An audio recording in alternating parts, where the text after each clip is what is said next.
Welcome back.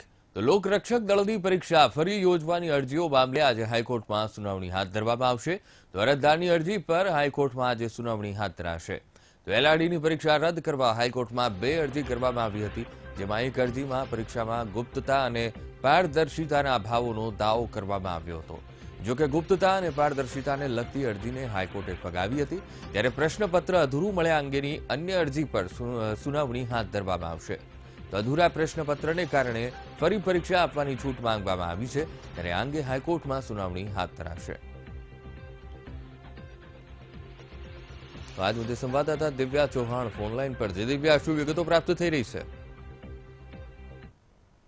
કે લોકરક્ષક દળની જે પરીક્ષા બીજી વખત જે યોજાઈ હતી, પેપર અઘરું હતું, સાથે જે સમય ઓછો પડ્યો હતો, જેથી ફરી એક વખત પેપર ની પરીક્ષા યોજાવી જોઈએ। સાથે જે કહી શકાય કે વધુ સમયની માંગ કરતો એક ગુજરાત હાઈકોર્ટમાં અરવલ્લીના સ્ટુડન્ટો દ્વારા જે અરજી કરવામાં આવી છે, જો કે જે અરજી ઉપર આજે ગુજરાત હાઈકોર્ટમાં બપોરે સુનાવણી હાથ ધરાશે। મહત્વનું છે કે પેપરને લઈને જે પારદર્શિતા અને ગુપ્તતાનો ક્યાંક ભંગ થયો છે તેવા દાવા સાથે જે અરજી કરવામાં આવી હતી, તે અરજી ગુજરાત હાઈકોર્ટ દ્વારા ફગાવી દેવામાં આવી હતી। સાથે જે બીજી અરજી છે તેના ઉપર આજે ગુજરાત હાઈકોર્ટમાં સુનાવણી હાથ ધરાશે। જી બિલકુલ દિવ્યા, સમગ્ર માહિતી સાથે જોડાવા બદલ આપનો આભાર।